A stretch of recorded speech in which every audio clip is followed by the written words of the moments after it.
and the starting of another segment of Power Play Garage.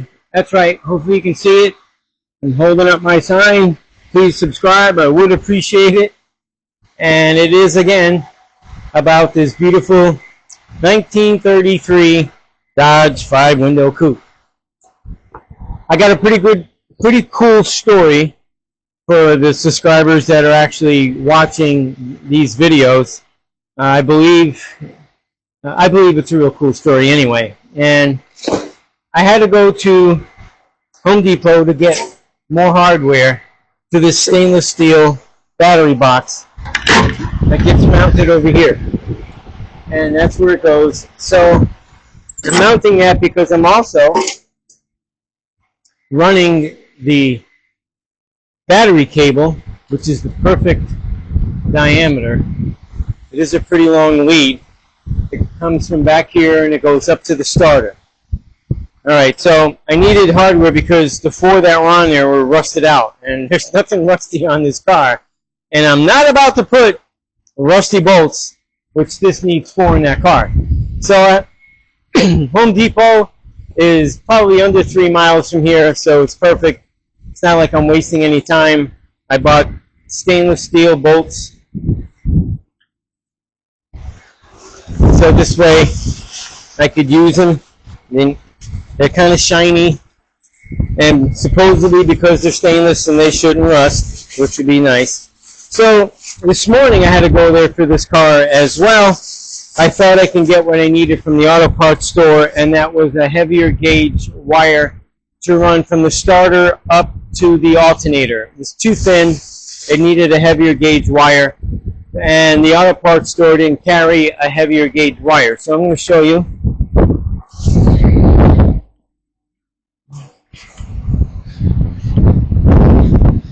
See, this is red, like, you know, it should be, could be, would be, and it's pretty thick. And I needed that, like I said, from the alternator down to the starter, and this way then the voltage can carry back here to the battery. So I needed that. I needed some room, which they didn't have either, and I needed a longer bolt for up front for one of the brackets. And the auto parts store didn't have that either, so I said, well, I'll go to Home Depot and I can get it all there. So I did, and I got what I needed. And this smaller, older woman, she helped me out, you know, took the order, I paid for it. Very nice lady. She usually works in a different department. And when I was there about a week ago, and it was probably a week ago, same older woman helping me, the manager was there with 2 other ladies that time, and as well as this time the manager came to help the other worker along with this older lady, because there's, you know, there's bolts, there's nuts, there's flat washers, lock washers. So not that there's a lot, but a couple more because I needed a couple more up in front. So the manager helped her, and the manager was speaking to the lady that worked there and told her about the Italian food that they got, and they're going back and forth. So I said, again? And you didn't hook me up? This is the second time. You didn't bring me any food. The last time I was here, you were talking about some food. I said, you don't remember? I said, matter of fact, you were talking about pizza. She goes, that's right. I said, see, I wasn't lying. And you didn't give me any pizza. And what about now? No pizza now either? She goes, I'm going to hook you up. And sure enough, but not pizza, something better. Actually, it was Alfredo sauce, and it was made with penny pasta. And it was good. She took me back there, and she made up a plate for me. I didn't take a lot. I didn't have her put a lot on there. Just a nice small portion. It was very good. And also gave me a can of Pepsi soda. So I can't, you know, bust on her and say, hey, you didn't take care of me. Like, what's up? And now she did.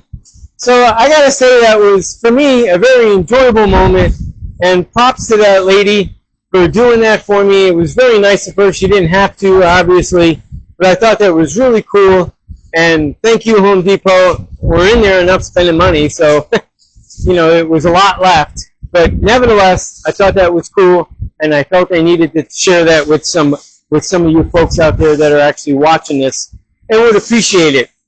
I told this story, and I also told this story to Miss Tina, and I mentioned that where I'm not originally from, but where I came from before here, a lot of the people in the places I would go, they would know me, and if they had any kind of food, whether it was cookies, pastries of any kind of food, I would ask.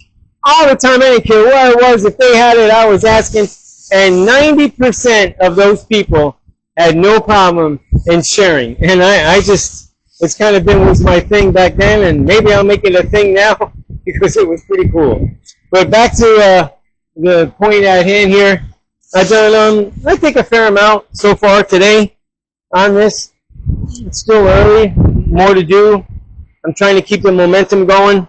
So I'm going to show you what I did, and we're going to go forward from there. As you can see, the battery cable is hanging, and I got it up and around. I got it anchored right there, and I'm going to continue on anchoring it. And I have it protected. I actually put the rubber cushion on the steel line and then zip tied that to it so that this way the cable can run with the fuel line all the way through, keeping it protected all the way, and there it goes right to the starter. The other day, I couldn't understand because I didn't take this apart. Daniela took it apart. I didn't understand why they used this actually chrome bracket. And that being is the reason why they used it is because of how many attachments that would have to go to the starter, and there wouldn't be enough room. So they had a couple on the starter itself with this lead coming out, and then a few others. So I pretty much mimicked the same thing. I said, oh, that makes a lot of sense. So I got that wire run, the newer wire run to the alternator up and above, and I hooked up the two separate thermostat wires, and I'm yet to hook up this wire, which goes to the oil pressure sending unit that I did yesterday. So I got to get that up there. So a couple other things I believe I did, besides removing the lighter wire from the alternator. But I plan on actually doing the same thing like I did for the wire below. I'm going to do the same thing right here and strap that to the side of the head and leave a comfortable amount of room because I want it to go underneath the alternator, not on top. Go underneath and around to keep everything low. And then I'll end up wrapping these wires together once everything is run. I'm going to put the thermostat in. I didn't forget it. I didn't forget it. I ran it when I was test driving it without the thermostat because I knew I really didn't need it. So I'm going to get that in there next once the car comes back down. But I want to finish doing what I'm doing back here. So that's the story on this. I'm going to get that battery box in place so that I can put that where I want it, hook up the ground. I'm not sure where they had that run to, but I'm sure I will find a place to run the ground, even if it's to the shock bolt, because that's pretty heavy duty, and I believe that would definitely do justice because the engine is grounded to the frame as well as, well, it should be grounded to the battery direct the engine from there, but nevertheless, that's fine. That's next. So until the next spot, stand by. I'm back with some more information and showing a couple other things. And the one thing is, I'm going to point out, I might as well take the camera off the stand. I got my harness on there, hold that wire in place, and once everything is all said and done, even with the wire for the compressor, because I'm going to want it to go underneath and come over. Then once I get it to be in this direction, then I can wrap this in aluminum. Now, in the process of doing a couple of things, one is I wanted to make sure that my pitman arm size was adequate. And how I did that was, while it was attached, I pushed the wheels one way and then pushed them the other way. So basically made a left and right turn. And I wanted to see exactly where this tire, how close it would come to the leaf spring on both sides. And that also allowed me to line up the pitman arm to be square with itself with the steering. So, because one of the questions or thoughts I had to myself, the shorter the distance, the less to throw. So I didn't want it to be too short to where she'd lose some of a tight turn. So I reconfigured as far as length, and I will be adding to that because I didn't throw anything away, and I'll be welding it back up to make it a little bit longer. In the interim of doing that, I also wanted to make sure that by turning the wheel from left to right, making sure that the tire wouldn't be affected by the fender, the front fender going around all this. Because if you remember, the car has front fenders. So I want to make sure it was clear, knowing I got the tire to come about an inch from the leaf spring, which is perfect. That's comfortable. And so I wanted to make sure it all worked out. So in doing that, I brought the fender over, and it is that one that I'm zooming in on right there. That would be the right side fender. So I brought it over and I placed it over the brace, and I tried to get it in there without doing any damage, of course. And I found that I needed to rotate the compressor upward, which allowed me to get it in there and still leave a comfortable distance to loosen and tighten based on belt size. And you don't have a lot to work with when it comes to belts. Within reason, yes, but being a little unsure, the side of this towards the bottom, this area over here where it pivots, I believe is going to be touching. So I can't have that. And here's what I mentioned in Thursday's morning's video.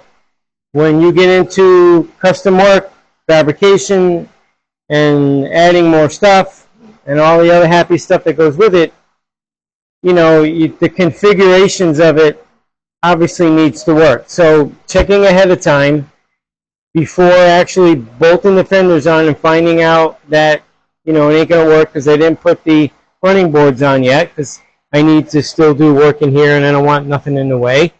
So I figured, well, I do have a lot of room here. I could take anywhere from, I'm thinking, 1/2 inch to 5/8 of an inch off the spacers, which would bring this closer. And then I would also have to reposition this hole, the same thing. So you might be thinking, what's 1/2 inch to 5/8 of an inch? Well, when it comes to something that might be touching, that's a lot and gives it the freedom that it's needed.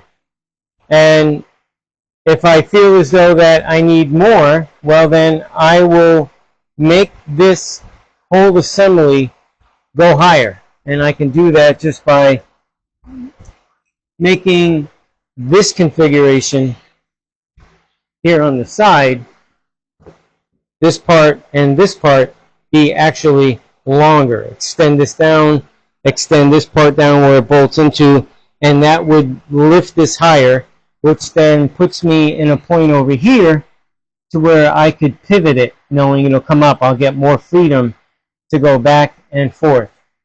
So it's just another thing, not a big thing. You know, there's little detail work involved, but to make everything fit, this is what you got to do when it comes to custom work and making things fit and work properly when you're building something of this nature. So I thought I would fill you in, bring you up to speed, show you that's in. I believe I did show the battery box being in with the battery, cable wires being ran, ready to rock and roll, all nice and pretty. And So for the moment, until the next little part, stand by. Okay, it's the next day, and I'm trying to move along on this coupe. A couple little hiccups. It's all a part of the course. I expected. I'd hope that there wouldn't be hiccups, but I'd be a fool to think that there wouldn't be. So today I was able to get all the bolts in to mounting the cab onto the frame. And the one was fun in itself, and I can understand why they didn't have it in there, and it was on the driver's side rear part in front of the rear wheel. The fuel tank is inside the trunk. Well, the tank is shaped like your typical 30s fuel tank. It's almost like a racetrack, bulky, and for whatever reason, they actually didn't center it in the trunk of it, in that trunk. And how I could guesstimate that was the hole, because you have to get into the trunk in order to get to the hole, so you can put a bolt into the body to go down into the frame. Well, the right side, there was plenty of room. You could find it reaching your hand down in there and blah, blah, blah. The left side, not so easy. So I tried to shimmy the tank over because I can only get the bolt in so far, and shimmying it, trying to, it wouldn't move as much as I would have liked it to, but I can tell that was the reason why they didn't have a bolt in there. But I was able to get one in there, and it was no fun. It definitely took some time, but I was able to make it happen by myself. So after that was done, I don't know whatever else I was able to move along on, but as you can see here, two things. One, the compressor's off of there, and it's actually on the cardboard, and the front fender isn't mounted on, but it's placed, and it's placed enough as to where I can mock up to put the compressor. And I'm kind of glad it has to go up in order for this to fit in there, and at the same time so that I could clock it to where these will end up being in a favorable position and still keeping in touch with the fittings that we ordered, which is important. So moving forward, I noticed that I had to make a slight change on the skirts that come down below the cab before the those platforms there, the running boards. That's the word I was looking for. A little bit of a change, and before I moved them, I checked the archives and verified my thoughts. And those thoughts were, and I'm going to show you in a moment, that skirt had to move in favor of the front fender, because these brackets, these mounting brackets, they don't move like that. It's not like, you can go one way or the other. You can go higher if you wanted to by actually milling out the holes where the bolts are, but that then would make a mess. So I don't think that would have been the right move to make, and obviously not. But I'm going to show you. Go further. As you can tell, the fender flexes in and goes to the outside of the frame. I have just a bolt just holding its position, and I had a mark because I need to put a body bushing in there, because we put them on there, and because that came up 1/4 of an inch, so does the front of the fender. I just think that makes sense. This part here, it never had body bushing on there, but now it does, along with the rest that run through there. So I verified, got to get the compound stuff off there, and verified the spacing in pictures that I took, that this does come out, and second verified when this fender gets mounted to it, it will seal against it. If I let this go back in to where we originally had it, then this would not meet up the way it needs to. And it does come out here a little bit. It's no big deal. It's the way it was. I'm not sure 100% if this, I don't know, this whole setup, because this is fiberglass, that's fiberglass, and the rear fender quarters are fiberglass. This mold that they made could be for a different body style. It could be for a Ford, for that matter, because they all pretty much look the same. The Chevys, the Fords back there in the 30s. And that's just based on my opinion. So they probably found a kit that fit the closest, or it could be for a Dodge, but maybe a little bit different body of a Dodge. I'm not sure. I wasn't born back then to know any difference. But nevertheless, it still works out really nice, and that's fine enough for me. So I had to pull that out so this would work. And now more, if this is where it's going to end up, you can see the space. It's probably 2.5 to 3 inches as to where this part of this bracket would have to go up to. I'm going to see if I can bring it down a little bit more and make sure that it works. So it's trial and error.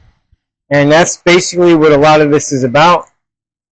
We already know that the alternator works.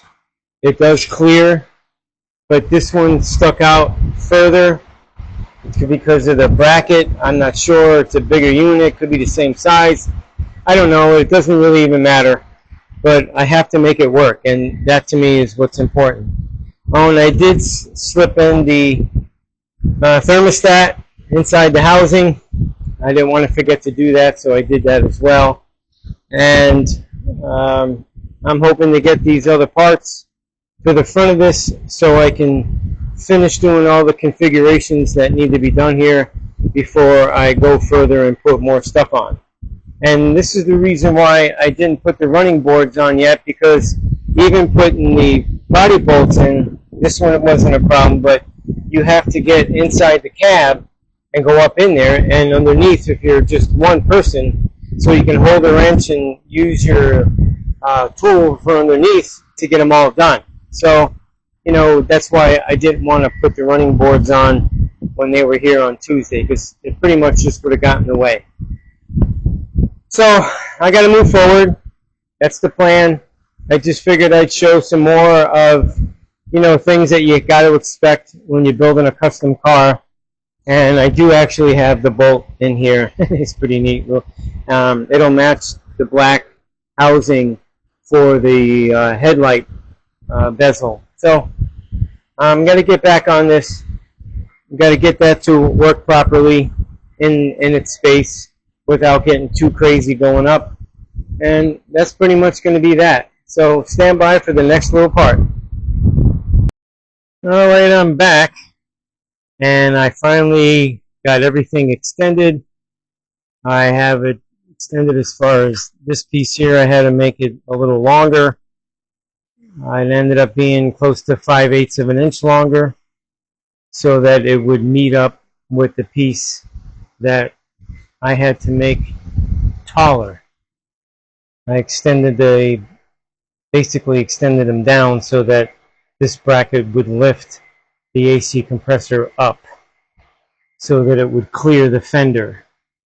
I'm not sure. I doubt very much. This fender has to come off again, but I doubt very much that this will be able to stay on there in order to remove this fender. I did mock it up. This is where it belongs in order for this to go through there. I did shim the inside of the space here on the top of this part, obviously for the fender, the same height that I did the cab. So that should work out. There's a very comfortable gap, even though it's not mounted. And like I did much earlier videos, I made it so that to make sure that this does not rub against that. So that's the scoop. It was a bit of a trying time getting this center bolt here. I'm not putting it all the way through there. I just wanted to make sure it worked. and it works. And next is just getting the right size belt. And once the new power steering pump comes in, I'll address that. Get a different belt for this because personally I think this one is just too small. And definitely going to need a new serpentine belt once the power steering pump comes because it is a serpentine pulley. So based on all that, I believe it should and hopefully bring it out. If not, I'll just have to extend this bracket out, make it work to where the belt will go around that pulley and around this. So it'll actually balance out between the belt tensioner and the big pulley over here, and the way this thing is symmetrical, it'll look actually normal. But that's going to end this segment. It is Friday evening, and I wanted to come in here after I had my dinner and finish this part up just to make sure it was going to work, and it does. So, and actually look at, I am wearing good old Power Play t-shirt. See? Yep. I had the sign in the beginning. I had the shirt on. So if this is basically telling you, please subscribe if you haven't already. Give me a thumbs up, make a comment, that would be great. And I do appreciate people watching. So in the meantime, to the next segment, try to get something done. See you soon.